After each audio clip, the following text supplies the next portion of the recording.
Hi friends, இன்றைக்கி dinner என்ன சாப்பாடுன்னு பார்க்கலாம். சாப்பாடு வெண்டைக்காய் குழம்பு, தேங்காய் சட்னி, ரசம். இதில் வந்து வெண்டைக்காய் பொரியல் எப்படி செய்கிறதுன்னு பார்க்கலாம். கொஞ்சம் தேங்காய் ஊற்றி கடுகு போட்டுக்கிட்டேன். நான் தேங்காய் ஊற்றிட்டு நீங்கள் எந்த எண்ணெய் வேணாலும் ஊற்றிக்கோங்க. கடுகு போட்டுட்டு 2 வரமிளகா உடச்சி போட்டு தாளிச்சிக்கிட்டேன். கொஞ்சம் வெங்காயம் போட்டு தாளிச்சிட்டு இதுலேயே வெண்டைக்காயை வந்து முன்னையே நான் கொஞ்சம் வதக்கி வச்சுக்கிட்டேன். கொஞ்சம் எண்ணெய், உப்பு, கொஞ்சம் லெமன் புழிஞ்சுட்டு வதக்கி வச்சுட்டு அந்த வளவளப்பு தன்மை இருக்காது. அந்த மாதிரி நான் வதக்கி வச்சுக்கிட்டேன் முன்னையே.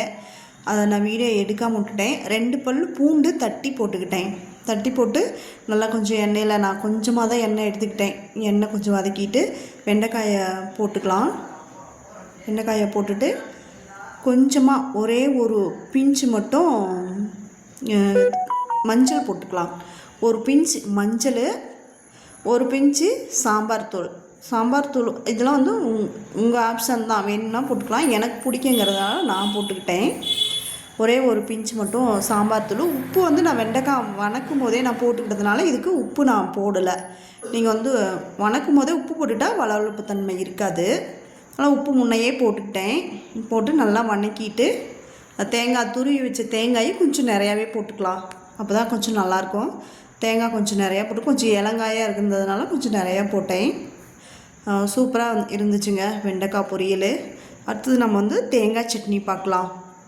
தேங்காய் சட்னிக்கு கொஞ்சம் இளங்காயாக இருக்கிறதா 1/2 மூடி எடுத்துக்கிட்டேன். 1/2 மூடி காய், வெங்காயம் 1 கை வெங்காயம் எடுத்துக்கிட்டேன். இவ்வளோ வெங்காயம் போடணுங்கிறதுல நீங்கள் கம்மியாக கூட போட்டுக்கோங்க. எனக்கு வெங்காயம் நிறையா போட்டால் பிடிக்குங்கிறதுல நான் நிறையா போட்டுட்டேன். நீங்கள் ஒரு 10 வெங்காயம் அப்படி கூட போட்டுக்கலாம். ஒரே ஒரு பல் பூண்டு, வரமிளகா 3 மிளகா. வரமிளகா தான் காரத்துக்கு அந்த மாதிரி எவ்வளோ மிளகானாலும் போட்டுக்கலாம். நான் இதை 5 மிளகா போட்டேன். மறுபடியும் 2 மிளகா சேர்த்திக்கிட்டேன். அதை நான் காட்டல. புளி வந்து கொஞ்சமாக நம்ம புளிப்புக்கு தகுந்த மாதிரி புளி, உப்பு இதெல்லாம் போட்டு கெட்டியாக அரைச்சி எடுத்துக்கணுங்க. ரொம்ப தண்ணியாட்டம் அரைக்கக்கூடாது. அப்போ தான் வந்து சாப்பாட்டுக்கு நல்லாயிருக்கும். கெட்டியாக அரைச்சி எடுத்துக்கிட்டு அதுக்கு ஒரு தாளிப்பு கொடுத்துக்கலாம். கொஞ்சம் கடலை எண்ணெய் ஊற்றி கடுகு, கருவேப்பிலை.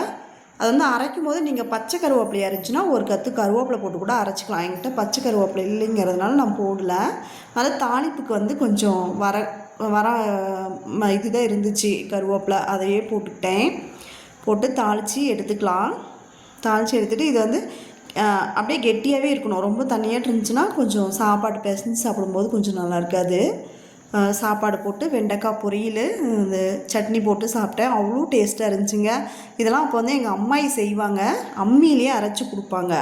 அம்மியிலேயே கிட்டேயே கொண்டு போய் மிளகா, உப்பு, புளி எல்லாம் வச்சுட்டு சாப்பிட்டு பார்த்துட்டு அரைப்பாங்க வச்சு. அவ்வளோ டேஸ்ட்டாக இருக்கும். இது சூப்பராக இருக்குங்க. இதுவும் நீங்கள் ட்ரை பண்ணி பாருங்கள். சிம்பிளான டிஷ் தான், ஆனால் டேஸ்ட்டு அட்டகாசமாக இருக்கும். இந்த சேனல் பிடிச்சிருந்துச்சின்னா லைக் பண்ணுங்கள், சப்ஸ்கிரைப் பண்ணுங்கள். Have a nice day. Bye.